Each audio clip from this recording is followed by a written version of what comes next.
Think about the last time you downloaded a new app, or maybe you updated the software on your smartwatch. Oh yeah, we all just scroll right past that stuff. Exactly. You scroll blindly past this massive wall of tiny legal text and just absent-mindedly click I agree on the terms of service pop-up. Just so you can use a new photo filter. Right. You just want to check your heart rate or, post a picture. But what if that single thoughtless click authorized the government to harvest absolutely everything about you? And we mean everything. Not just your location or your search history, but, well, your biometric data, your micro expressions, even your sleep patterns and your dreams. It's terrifying to even think about. And what if they used all that harvested data to literally lock you up for a crime you haven't even committed yet? It's basically a classic bait and switch. Hmm. I mean, we think we're the consumers buying a helpful product, right? Right. But we're actually the raw material being mined to build our own digital cages. Welcome to today's deep dive. You, our ever-curious listener, are in for a wild ride today. Our mission is to explore the chilling and frankly rapidly approaching reality of algorithmic governance. We're pulling from this fascinating 2026 academic article by Brahim Barhoun. It was published in the journal Confluence, right? Yes, exactly. And in it, Barhoun is analyzing Laila Lalami's speculative novel, The Dream Hotel. He's really unpacking the brilliant, provocative arguments laid out in that source material. It really is a masterpiece of predicting the architecture of our modern surveillance state. But real quick, just setting the ground rules here, this paper touches on some really intense themes: systemic bias, carceral capitalism, state overreach. Heavy stuff. Super heavy. And we want to remind you that our goal today is not to take any political side. We're just here to impartially unpack the arguments laid out in Barhoun's analysis and Lalami's source material. Right, we're looking at the theory and the narrative, not endorsing a specific political view. Exactly. Okay, let's unpack this. How does a helpful consumer tech product literally become a cage? Well, to understand the mechanics of that, we have to start with Shoshana Zuboff's concept. She calls it surveillance capitalism. Surveillance capitalism. Okay. Yeah, and it is the engine driving this entire system. Zuboff basically argues that tech companies engage in this unilateral extraction of human experience. Meaning they just take it without really asking? Right, they treat our everyday behavior as a free resource. They scoop it up and convert it into what she calls behavioral surplus. Behavioral surplus. And the goal of harvesting that surplus isn't just to, sell you a pair of shoes. It's to amass what she terms instrumentarian power. Wait, instrumentarian? That sounds like a totally made-up academic word. It does sound like jargon, yeah. How is that any different from the targeted ads I've been getting on my phone for the last 10 years? I mean, they already track what I do. That's a great question. So the difference is the shift from just prediction to active control. Active control. Yes, it's the instrumentation of your behavior for the explicit purpose of modification. Like a targeted ad just tries to guess what you might buy, right? Right. You bought a tent, here's a sleeping bag. Exactly. But instrumentarian power uses your psychological profile to subtly herd your behavior in a direction that benefits the system. Oh, wow. It operates like a one-way mirror. You see a free app that, say, helps you sleep, but the platform sees a real-time feed of your neural activity. It identifies exactly when you are most susceptible to suggestion. That is incredibly dark. Which brings us to the protagonist of The Dream Hotel, Sara Hussein. Yes, Sarah. She's a historian of post-colonial Africa, an archivist at the Getty Museum.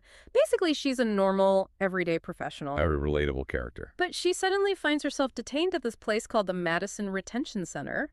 And this happens under a new piece of legislation called the Crime Prevention Act. Which, in the book, was pushed through in a panic after a horrific mass shooting at a Super Bowl halftime show. Right, classic reactive legislation. And the terrifying part is that Sarah hasn't actually committed a crime. Not a single one. She hasn't even been formally charged with anything. She's simply been flagged by a predictive algorithm as an imminent risk. It's just a risk. Right. And this highlights a crucial theory from sociologists Kevin Haggerty and Richard Erickson. They talk about the surveillance assemblage. Meaning the surveillance system isn't just a single CCTV camera on a street corner anymore. Far from it. The system doesn't actually care about Sarah, the flesh and blood human being. It doesn't look at her lived reality or her context at all. It just looks at the data. Exactly. It pulls from over 200 different, seemingly unrelated data flows to build what Haggerty and Erickson call her data double. Her data double, Yeah, it strips her human body down into discrete data streams. like financial history, geolocation, that kind of stuff. Geolocation, heart rate, all of it. And it reassembles them in the cloud into this statistical surrogate. And the sheer volume of data the system has access to in the novel is just staggering. It really is. We're talking about Guardian cameras equipped with emotion tracking software, temperature sensors constantly checking her physiological state. Her past social media posts. Yeah. And most chillingly, neuroprosthetic sleep monitors. That's the part that really gets under your skin. They are literally scanning her neural activity while she is unconscious. It's like they've built a digital voodoo doll of her. Oh, I like that. Yeah, and they are constantly poking this digital voodoo doll to see how the real person might flinch. A digital voodoo doll is a phenomenal way to visualize it because the state is interacting with the doll, not the person. But I have to push back here. Okay, go ahead. Let's say this data double is just a complex algorithm guessing her future intentions based on a bunch of spattered data points. A guess isn't a crime. Right. Surely a judge steps in at some point, right? Yeah. I mean, you can't just bypass the entire judicial branch and physically lock someone in a facility because a line of code says, trust me. What's fascinating here is how the institution actually justifies entirely bypassing the judicial branch. How do they do it? Well, there's this terrifying moment in the novel where Senior Attendant Hinton tells Sarah, and I'm paraphrasing a bit here, the algorithm knows what you're thinking of doing before even you know it. That's a scientific fact. Oh, man. The institution actually treats the data double as more authoritative, more objective than Sarah's own human consciousness. So they trust the math over the human. Exactly. If the algorithm calculates that she is a statistical risk, the system believes the math over the person standing right in front of them pleading her innocence. So the algorithm has essentially built this terrifying digital ghost of Sarah. But data floating in the cloud can't put physical handcuffs on you. No, it needs a physical mechanism. Right. How does a line of code legally mobilize a police force to detain her indefinitely without a trial? This is where Barhun applies the theories of political philosophers Achille Mbembe and Giorgio Agamben. Okay, let's get into the theory. So Mbembe writes extensively about necropolitics, Necropolitics. which is essentially the capacity of the state to dictate who may live and who must die. Or, in this specific case, who is subjected to conditions that turn them into the living dead. The living dead, meaning socially and legally dead, even if your heart is still beating. Yes. And Agamben calls this framework the state of exception. State of exception. The Crime Prevention Act was designed to suspend normal legal rights under the guise of an ongoing national emergency. So the traditional distinction between innocent and guilty completely disappears. Because they're in a perpetual emergency. Exactly. So Sarah and the others detained with her are reduced to what Agamben calls bare life.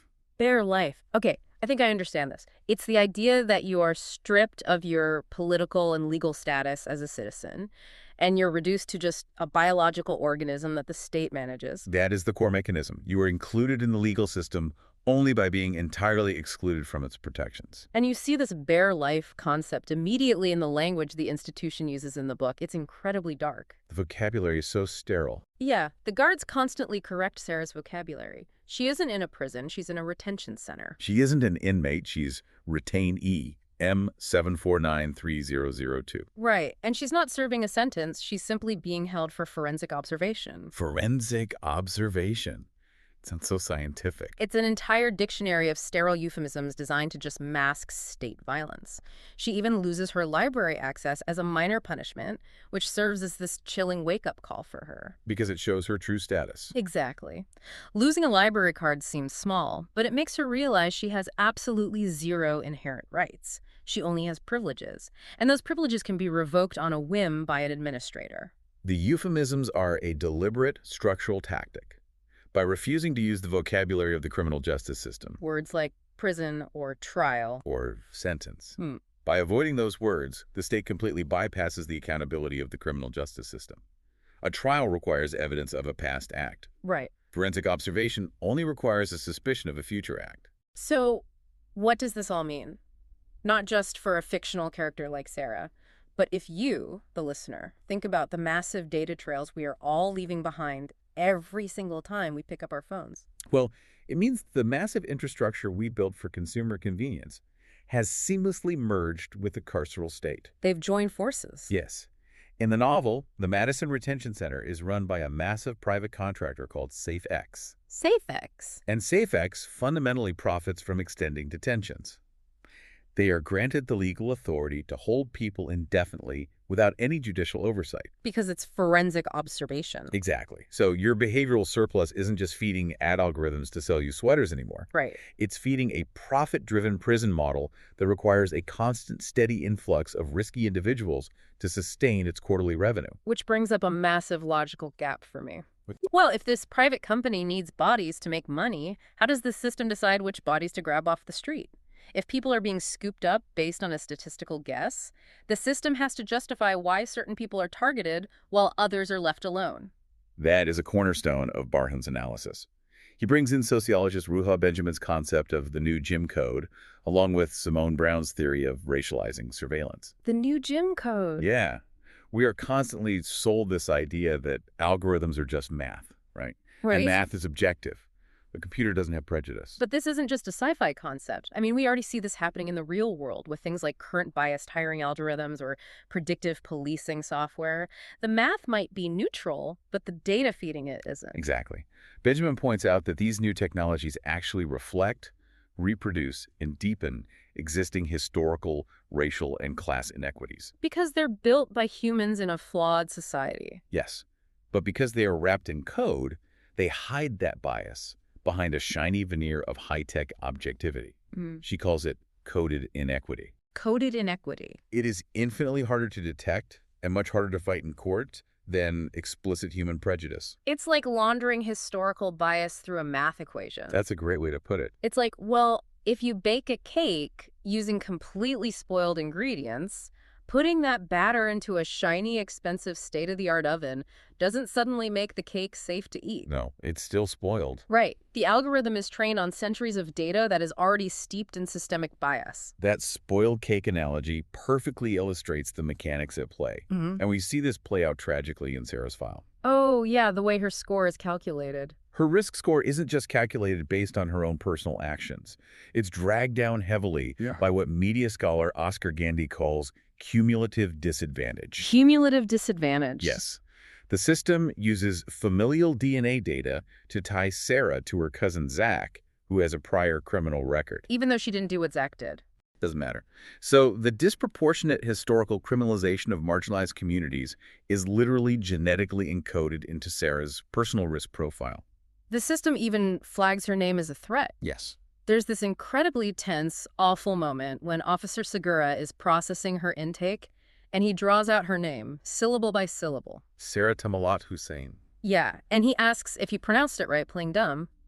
But what he's actually doing is what Simone Brown calls applying a brand. Her Arabic name is instantly treated as an inherent data point that triggers institutional suspicion.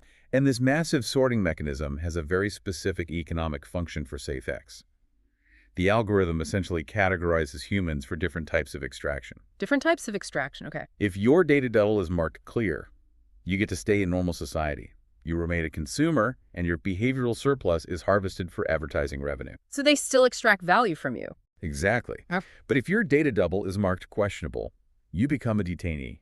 And once you are inside the retention center, your forced physical labor generates direct operational revenue for SafeX. Unbelievable. Every single human being, no matter their status, is processed to yield extractable value. So it is a perfectly closed, inescapable loop. You're swept up, categorized, and monetized. Honestly, hearing all the mechanics of this, the situation sounds utterly hopeless. It does feel very bleak. The data double is everywhere, the system is fundamentally rigged, and you can't even argue with your captors because they claim they are just following objective science. How on earth do you fight a mathematical equation? Well, you fight in the blind spot. It's a blind spot. The system is comprehensive, yes. Right. But it's not complete.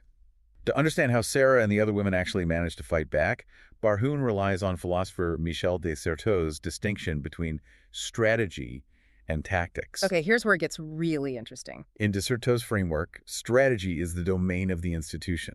Strategy is what SafeX does. Because they have the power. Right. It owns the building, it controls the physical space, it sets the rules, it has all the structural power.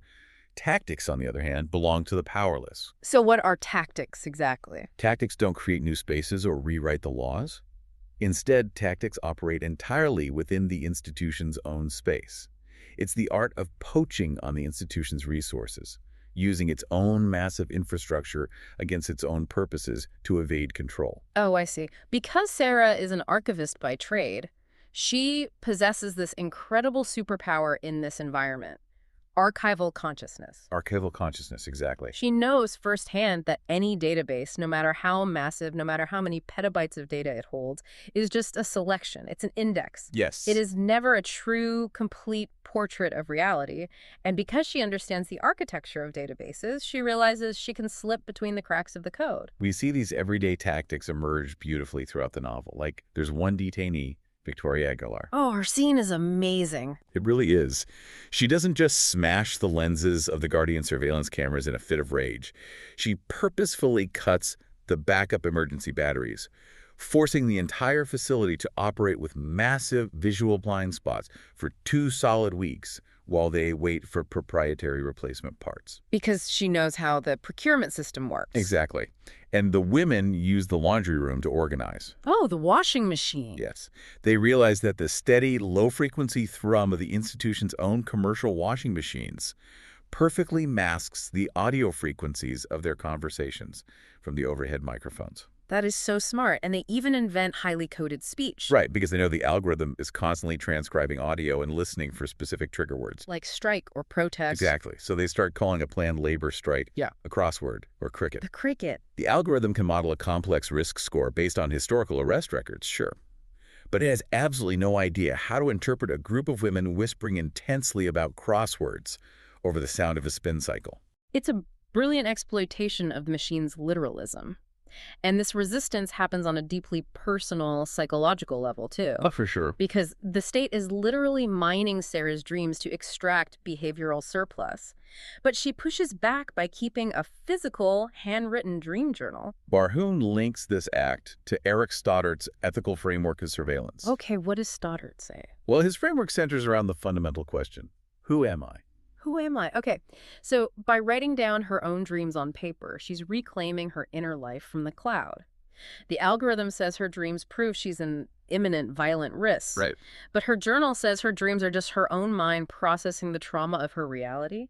She's proving the algorithm doesn't own her consciousness. She is forcefully refusing the institution's answer to the question of who she is, but, and this is key, surviving in the blind spots, keeping a journal, speaking in code. These only keep you sane. Right. They don't get you out. Exactly. Evasion is a survival tactic. Yeah. To actually break the cage, you have to shift from evasion to direct opposition. You have to target the system's economic engine. Which leads to the climax of the book, the strike. The strike. The women organize a massive coordinated labor refusal. Sarah realizes the grim underlying irony of the Madison Retention Center. SafeX is forcing the detainees to perform the physical upkeep to keep the facility running. They're essentially their own jailers. Yes. The system gives them the freedom to work and contribute to their own detention. But Sarah realizes that if they possess the physical freedom to work, they inherently possess the physical freedom to refuse. It's so powerful because the data double might be able to calculate a risk score in a millisecond, but the data double doesn't have physical hands. Right. A line of code can't mop the floor. Exactly. It can't fold the laundry or cook the meals or scrub the floors. The strike exposes the physical human labor that the high-tech algorithm desperately tries to make invisible.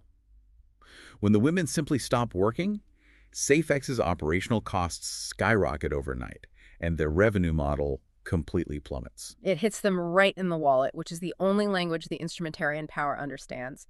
But the system is relentless. Very. To finally get released, Sarah is backed into a severe legal corner. She is forced to sign an ironclad gag order. A literal contract of silence. Yeah, that releases SafeX of any legal or medical liability for her wrongful detention. And she must promise not to disparage the company publicly. They essentially purchase her silence with her physical freedom. And even when she gets back to her apartment, she isn't really free. No. Her data double still haunts her. The system is constantly running in the background. On her very first night home, she has this vivid nightmare where Senior Lieutenant Hinton is standing over her saying, "I have you right here on this screen." And her family is absolutely terrified for her. They beg her to protect her fragile new risk score, to keep her head down, and to strictly avoid any contact whatsoever with anyone else marked questionable. They want her to self-police. If we connect this to the bigger picture, this self-policing is the ultimate goal of the surveillance state. It wants citizens isolated, terrified of their own data shadows, viewing everyone around them entirely through the lens of algorithmic risk. Trust no one. Exactly. This is where Barhoun invokes sociologist David Lyon's ethics of care. Ethics of care. Lyon argues that true social care fundamentally starts with radical acceptance, not mutual suspicion. The algorithm isolates us into individual risk categories. Human care connects us despite those categories. And Sarah makes a profound choice. She rejects the isolation. She looks at her family who, out of love, want her to just blend in and be safe. But she realizes that isolation is the exact opposite of salvation. It's just a different kind of cage. Right. Her release wasn't granted because an algorithm suddenly decided she was innocent. It was won because the women inside the facility joined together in the physical world and said no. So she takes her father's phone, she types in the name of her fellow detainee, Toya, and she hits connect. The algorithm cannot model solidarity. Wow. It can track association, sure. It can map networks, it can assign guilt by association, but it cannot comprehend the human relational space where true sacrificial solidarity lives. Because it's a machine. Right. Sarah's simple phone call to Toya proves that the gap between the sterile data double in the cloud and the messy, real breathing human being is unclosable. That unclosable gap is exactly where resistance lives. It's an incredibly powerful reminder. Let's recap the journey we've just been on. Let's do it. We've seen how simply clicking "I agree" on a terms of service can build a terrifyingly comprehensive data double. We've explored how state power can weaponize that data to bypass the courts, strip away rights, and create bare life in a profit-driven carceral system. We've unpacked the myth of algorithmic neutrality. Yes, seeing how code simply launders historical and racial bias.